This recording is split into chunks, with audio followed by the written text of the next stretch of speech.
ബിസ്മില്ലാ അൽഹംദുലില്ലാ വസ്സലാത്തു വസ്സലാമു അലാ റസൂലില്ലാ വഅലാ ആലിഹി വസ്വഹ്ബിഹി അജ്മഈൻ അമ്മാ ബഅദ്. അല്ലാഹുമ്മ അല്ലിംനാ മാ യൻഫഉനാ വൻഫഅനാ ബിമാ അല്ലംതനാ വസിദ്നാ ഇൽമാ. ഏറെ സ്നേഹമുള്ള പരിശുദ്ധ ഖുർആനിനെ സ്നേഹിക്കുകയും പരിശുദ്ധ ഖുർആനിനെ അടുത്തറിയുകയും ചെയ്യണമെന്ന് ആഗ്രഹത്തോടെ ശ്രദ്ധയോടെ കേട്ടുകൊണ്ടിരിക്കുന്ന സഹോദരങ്ങളെ, സഹോദരിമാരെ, അള്ളാഹുവിനെ സൂക്ഷിച്ചുകൊണ്ട് ജീവിതം തഖ്വയിൽ ധന്യമാക്കണമെന്ന് ഓർമ്മപ്പെടുത്തുകയാണ്. റബ്ബ് സുബ്ഹാനഹു വ തആല അതിനുള്ള തൗഫീഖ് നമുക്ക് നൽകി അനുഗ്രഹിക്കുമാറാകട്ടെ.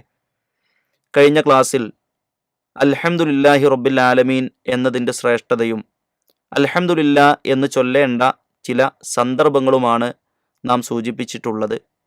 ഇൻഷാ അല്ലാഹ് ഇന്ന് നമ്മൾ രണ്ടാമത്തെ ആയത്തിലേക്ക്, അഥവാ സൂറത്തുൽ ഫാത്തിഹയിലെ രണ്ടാമത്തെ ആയത്തിലേക്കാണ് ഇൻഷാ അല്ലാഹ് ഇന്ന് നമ്മൾ പ്രവേശിക്കുന്നത്. അർ-റഹ്മാനി റഹീം, അർ-റഹ്മാനി അർ-റഹീം എന്നതാണ് ഇന്ന് നമ്മൾ വിശദീകരിക്കുന്നത്. നമുക്കറിയാം, അർ-റഹ്മാൻ എന്ന് പറഞ്ഞാൽ പരമകാരുണ്യകൻ എന്നാണ് അർത്ഥം. അർ-റഹീം എന്ന് പറഞ്ഞാൽ കരുണാനിധിയായുള്ളവൻ. അപ്പോൾ അർ-റഹ്മാനി റഹീം എന്ന് പറഞ്ഞാൽ പരമകാരുണ്യകനും കരുണാനിധിയുമായിട്ടുള്ളവൻ എന്നുള്ളതാണ്. ഇവിടെ അർ-റഹ്മാൻ എന്ന ഇസ്മിനെ വിശദീകരിക്കുമ്പോൾ മഹാന്മാരായ പണ്ഡിതന്മാർ പറഞ്ഞു, ളുർ റഹ്മത്തിൽ വാസിഅത്തിൽ അലീമ അല്ലതി ലാ യുദ്രികുഹ അൽ അഖ്ലു. അള്ളാഹുവിൻ്റെ റഹ്മത്ത് അത് വിശാലമാണ്, നമ്മുടെ ബുദ്ധി കൊണ്ട് അതിനെ കണക്കാക്കാൻ നമുക്ക് സാധ്യമല്ല. വിശാലമായ റഹ്മത്താണ് അള്ളാഹുവിനുള്ളത്. അതുകൊണ്ടാണ് വിശുദ്ധ ഖുർആൻ സൂറത്തു അറാഫിൻ്റെ 156 ആയത്തിൽ അള്ളാഹു നമ്മളോട് പറഞ്ഞു തന്നു, വറഹ്മതി വസിഅത് കുല്ല ഷൈഇൻ. എൻ്റെ റഹ്മത്ത് എല്ലാത്തിനുമേലും വിശാലമാക്കി കിടക്കുകയാണ്, എല്ലാത്തിനുമേലും വ്യാപകമായി കിടക്കുകയാണ്. അപ്പോൾ അള്ളാഹുവിൻ്റെ റഹ്മത്ത് വിശാലമാണ്. അതൊരിക്കലും നമുക്ക് കണക്ക് കൂട്ടുവാനോ ക്ലിപ്തപ്പെടുത്തുവാനോ സാധിക്കുന്ന ഒന്നല്ല. നമ്മുടെ ഇത്തിരി പോന്ന ബുദ്ധി കൊണ്ട് അള്ളാഹുവിൻ്റെ റഹ്മത്തിനെ അളക്കുവാൻ നമുക്കൊരിക്കലും കഴിയുകയില്ല എന്നാണ് മഹാന്മാരായ പണ്ഡിതന്മാർ നമുക്ക് പഠിപ്പിച്ചു തരുന്നത്.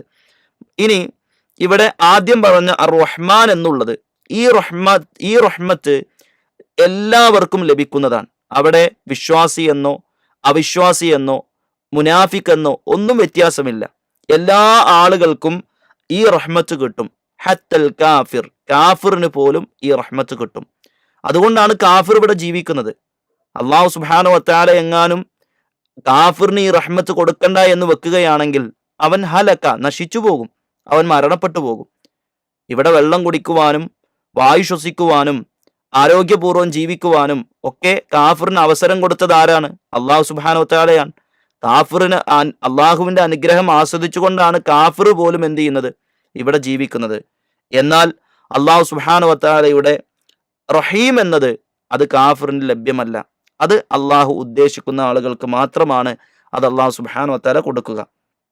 നോക്കൂ നിങ്ങൾ, അതാണ് അർ റഹീം എന്ന നാമത്തെ വിശദീകരിച്ച് പണ്ഡിതന്മാർ പറഞ്ഞു, ദുർ റഹ്മത്തിൽ ഖാസ, പ്രത്യേകമായ റഹ്മത്താൻ, അല്ലതി തസിലു ഇലാ മൻ ശാഅ മിൻ ഇബാദിഹി ഫയർഹമു മൻ യസ്തഹിഖുർ റഹ്മ. അള്ളാഹുവിൻ്റെ അടിമകളിൽ അള്ളാഹ് ഉദ്ദേശിക്കുന്ന ചില അടിമകൾക്ക് മാത്രമാണ് അത് നൽകുകയുള്ളൂ. റഹ്മത്തിൻ്റെ അവകാശികളായി തീരാൻ യോഗ്യരായ ചില ആളുകൾക്ക് മാത്രമാണ് റഹീം എന്നതിലെ റഹ്മത്ത് അള്ളാഹു സുബ്ഹാനഹു വ തആല നൽകുകയുള്ളൂ. അതാണ് വിശുദ്ധ ഖുർആൻ സൂറത്തു അൻകബൂത്തിൻ്റെ 21 ആയത്തിൽ അള്ളാഹു നമ്മളോട് പഠിപ്പിച്ചു തന്നത്, യുഅദ്ദിബു മൻ യശാഉ വയർഹമു മൻ യശാ. അള്ളാഹ് ഉദ്ദേശിക്കുന്നവരെ അള്ളാഹ് ശിക്ഷിക്കും, അള്ളാഹ് ഉദ്ദേശിക്കുന്നവർക്ക് അള്ളാഹുവിൻ്റെ കാരുണ്യം അള്ളാഹു നൽകും. അപ്പോൾ അള്ളാഹ് ഉദ്ദേശിക്കുന്നവർക്ക് അള്ളാഹു കാരുണ്യം നൽകുകയും അള്ളാഹ് ഉദ്ദേശിക്കുന്നവർക്ക് അത് നൽകാതിരിക്കുകയും ചെയ്യും. അപ്പോൾ ആ റഹ്മത്ത് ഖാസായ റഹ്മത്താണ്. അർ-റഹ്മാൻ എന്നതിലെ റഹ്മത്തോ അത് ആമായ എല്ലാവർക്കും ലഭിക്കുന്ന, കാഫിറിനും മുഅ്മിനും മുനാഫിക്കിനും എല്ലാ ആളുകൾക്കും കിട്ടുന്ന റഹ്മത്താണ്. എന്നാൽ റഹീം എന്നതിലെ റഹ്മത്തോ അത് അല്ലാഹു സുബ്ഹാനഹു വ തആല പ്രത്യേകമായി വിശ്വാസികൾക്ക് മാത്രം നൽകുന്ന റഹ്മത്താണ്. അള്ളാഹുവിൻ്റെ ഇഷ്ടം കിട്ടുന്ന ആളുകൾക്ക് മാത്രം കിട്ടുന്ന റഹ്മത്താണ്. അതാണ് വിശുദ്ധ ഖുർആൻ സൂറത്തു അഹ്സാബിൻ്റെ 43 ആയത്തിൽ അള്ളാഹു പറഞ്ഞു, വകാന ബിൽ മുഅ്മിനീന റഹീമ. അള്ളാഹു വിശ്വാസികൾക്ക് റഹീമാൻ, കാരുണ്യവാനാണ്. അപ്പോൾ ആ റഹ്മത്ത് റഹീം എന്നതിലെ റഹ്മത്ത് കിട്ടുക അത് അള്ളാഹു സുബ്ഹാനഹു വതആല വിശ്വാസികൾക്ക് പ്രത്യേകം നൽകുന്നതാണ്. അതുകൊണ്ടാണ് പണ്ഡിതന്മാര് പറഞ്ഞത് അർ റഹ്മാൻ എന്നത് ആമാണ്, റഹീം എന്നത് ഖാസാൻ. റഹ്മാൻ എന്നത് ആമാണ്, എല്ലാവർക്കും ലഭ്യമാണ് അതിലെ റഹ്മത്ത്. റഹീം എന്നതിലെ റഹ്മത്തോ ഖാസാണ് മുഅ്മിനീങ്ങൾക്ക്. വകാന ബിൽ മുഅ്മിനീന റഹീമ എന്ന ആയത്തിൽ സൂചിപ്പിച്ചതുപോലെ മുഅ്മിനീങ്ങൾക്കുള്ള റഹ്മത്താണ് എന്ന് പണ്ഡിതന്മാര് നമുക്ക് വ്യക്തമായി ഈ ആയത്തിനെ വിശദീകരിക്കുമ്പോൾ പഠിപ്പിച്ചു തരുന്നുണ്ട്. ഇനി ഇവിടെ അല്ലാഹു സുബ്ഹാനഹു വതആല നമുക്ക് മനസ്സിലാക്കി തരുന്ന മറ്റൊരു കാര്യമാണ് അൽഹംദുലില്ലാഹി റബ്ബിൽ ആലമീൻ എന്നതിലൂടെ അള്ളാഹു നമ്മെ പഠിപ്പിച്ചു തന്നു ഈ ലോകത്തിന്റെ ഒക്കെ അധികാരം അള്ളാഹുവിന്റെ കയ്യിലാണ്. അപ്പോ സാധാരണ രീതിയിൽ ഒരാൾക്ക് അധികാരം കിട്ടിയാൽ, ഒരാൾ ഒരു വസ്തുവിന്റെ ഉടമസ്ഥനായി തീർന്നാൽ അവൻ എങ്ങനെയും അത് കൈകാര്യം ചെയ്യാം. അപ്പോൾ ഒരു അധികാരിയായ മനുഷ്യൻ കഠിന ഹൃദയനും അതേപോലെ തന്നെ അക്രമിയുമായി തീർന്നാൽ അത് വലിയ പ്രയാസമാണ് ആ അധികാരിയുടെ കീഴിൽ ജീവിക്കുന്ന ആളുകൾക്ക് ഉണ്ടാവുക, അല്ലെ? ഒരു അധികാരം കിട്ടിയ ഒരു മനുഷ്യനെ സംബന്ധിച്ചിടത്തോളം അയാൾ കഠിന ഹൃദയനാണ്, ഒരു ലോല മനസ്കനല്ല, അദ്ദേഹത്തിന് അലിവില്ല, അദ്ദേഹം മൃദുലമായി പെരുമാറുകയില്ല, കഠിന ഹൃദയനാണ്, അദ്ദേഹം ഒരു കാർക്കശ്യ സ്വഭാവക്കാരനാണ്. അങ്ങനെയൊക്കെ ആണെങ്കിൽ ആ അധികാരിക്ക് കീഴിൽ ജീവിക്കുന്ന ആളുകളെ സംബന്ധിച്ചിടത്തോളം സ്വൈര സമാധാനം അവർക്ക് നഷ്ടപ്പെടും. എന്നാൽ സുഹൃത്തുക്കളെ, അള്ളാഹുവിന്റെ അധികാരം എങ്ങനെയാണ്? അള്ളാഹുവിന്റെ അധികാരം റഹ്മത്തിൽ അധിഷ്ഠിതമാണ്. അള്ളാഹു റബ്ബുൽ ആലമാണ്, ലോകങ്ങളുടെ രക്ഷിതാവാണ്. എന്നാൽ ആ രക്ഷിതാവ് എങ്ങനെയുള്ള റുബൂബിയത്താണ് അള്ളാഹുവിൻ്റെത്? അള്ളാഹുവിന്റെ റുബൂബിയത്ത് റഹ്മത്തിൽ അധിഷ്ഠിതമാണെന്നാണ്. അതുകൊണ്ട് അള്ളാഹു സുബ്ഹാനഹു വതആലയുടെ റഹ്മത്താണ് സൃഷ്ടികൾക്ക് ധാരാളമായി കിട്ടുക. ഹദീസിൽ നമുക്ക് കാണാം, ഇന്ന റഹ്മതി സബഖത്ത് ഗളബി, എന്റെ റഹ്മത്ത് എന്റെ ദേശത്തെ മുൻകടന്നിരിക്കുന്നു എന്നാണ്. അപ്പൊ അള്ളാഹുവിന് ദേശത്തെക്കാൾ കൂടുതൽ അള്ളാഹുവിന് റഹ്മത്താണ് ഉള്ളത്. അതുകൊണ്ടാണ് വിശുദ്ധ ഖുർആനിൽ അള്ളാഹു സുബ്ഹാനഹു വതആല പഠിപ്പിക്കുന്നുണ്ട്, വലൗ യുആഖിദുല്ലാഹു അന്നാസ ബിളുൽമിഹിം മാ തറക അലൈഹാ മിൻ ദാബ്ബ, അല്ലെ? മനുഷ്യന്മാര് ചെയ്തു കൂട്ടുന്ന തെറ്റുകൾക്കനുസരിച്ച് അള്ളാഹ് എങ്ങാനും അവരെ പിടിക്കാൻ തയ്യാറായാൽ ഈ ഭൂമി ലോകത്ത് ഒരാൾ പോലും അവശേഷിക്കുകയില്ല എന്ന്. പക്ഷെ അള്ളാഹു റഹ്മത്ത് ചെയ്ത് അവർക്ക് ഇങ്ങനെ നീട്ടിക്കൊടുക്കാൻ അവധി. സുഹൃത്തുക്കളെ, നമ്മൾ ചെയ്യുന്ന തെറ്റുകൾക്കനുസരിച്ച് അള്ളാഹ് നമ്മളെ പിടിക്കാൻ ഒരുങ്ങിയാൽ ഈ ഭൂമി ലോകത്ത് ആരാ ഉണ്ടാവുക? അപ്പൊ അള്ളാഹുവിന്റെ വിശാലമായ റഹ്മത്ത് അതിൽ നമുക്ക് കാണിച്ചു തരുന്നുണ്ട്. മാത്രമല്ല അള്ളാഹുവിന്റെ റഹ്മത്തിന്റെ ആ വിശാലതയെ നമുക്ക് മനസ്സിലാക്കി തരുന്ന മറ്റൊരു കാര്യമാണ്, നമ്മൾ ഒരു നന്മ ചെയ്താൽ, നമ്മളൊരു ഹസനത്ത് ചെയ്താൽ അതിന് അള്ളാഹു 10ഉം 700 ഇരട്ടി വരെ, അതിൽ കൂടുതൽ അള്ളാഹ് ഉദ്ദേശിക്കുന്ന അത്ര പ്രതിഫലം തരും. എന്നാൽ ഒരു തിന്മയാണ് നമ്മൾ ചെയ്തതെങ്കിലോ ഒരു തിന്മയുടെ ശിക്ഷ മാത്രമേ അള്ളാഹ് നമുക്ക് തരുള്ളൂ. ആ തിന്മയെ അള്ളാഹു ഇരട്ടിപ്പിക്കുകയില്ല. എന്നാൽ നന്മ ചെയ്യുമ്പോൾ ആ നന്മയെ അള്ളാഹു ഇരട്ടിപ്പിക്കുകയും 700 ഇരട്ടി വരെ പ്രതിഫലം അതിന് കിട്ടുകയും ചെയ്യുമെന്നാണ്. അത് അള്ളാഹുവിന്റെ റഹ്മത്തിനെ നമുക്ക് അറിയിച്ചു തരുന്നതാണ്. മാത്രമല്ല മഹാനായ പ്രവാചകൻ സല്ലല്ലാഹു അലൈഹി വസല്ലം നമുക്ക് പഠിപ്പിച്ചു തന്നു, അള്ളാഹുവിന്റെ റഹ്മത്ത് 100ൽ 1 മാത്രമാണ് ഈ ഭൂമി ലോകത്തേക്ക് ഇറക്കിയിട്ടുള്ളത്. ജിന്നുകൾക്കിടയിൽ, അതേപോലെ തന്നെ ഇൻസുകൾക്കിടയിൽ, മനുഷ്യവർഗത്തിനും ജിന്നുവർഗത്തിനും മൃഗങ്ങൾക്കും പക്ഷികൾക്കും മറ്റു ചരാചരങ്ങൾക്കും എല്ലാം ഇടയിൽ അള്ളാഹുവിന്റെ 100 റഹ്മത്തിൽ നിന്ന് 1 റഹ്മത്ത് മാത്രമാണ് ഇവർക്കൊക്കെ കിട്ടിയിട്ടുള്ളൂ. ആ ഒരൊറ്റ റഹ്മത്ത് കൊണ്ടാണ് പ്രിയപ്പെട്ടവരെ, അല്ലെ, വലിയ കഴുകൻ കോഴിക്കുഞ്ഞുങ്ങളെ റാഞ്ചാൻ വേണ്ടി വരുമ്പോൾ തൻ്റെ കുഞ്ഞുങ്ങളെ ചിറകിനടിയിലേക്ക് ഒളിപ്പിച്ചു വെച്ച് ആ കഴുകനോട്, അതല്ലെങ്കിൽ പരുന്തിനോട് കോഴി അമ്മ പൊരുതുന്നത് നോക്കൂ നിങ്ങൾ. ആ ഒരൊറ്റ റഹ്മത്ത് കൊണ്ടാണ്, അല്ലെ?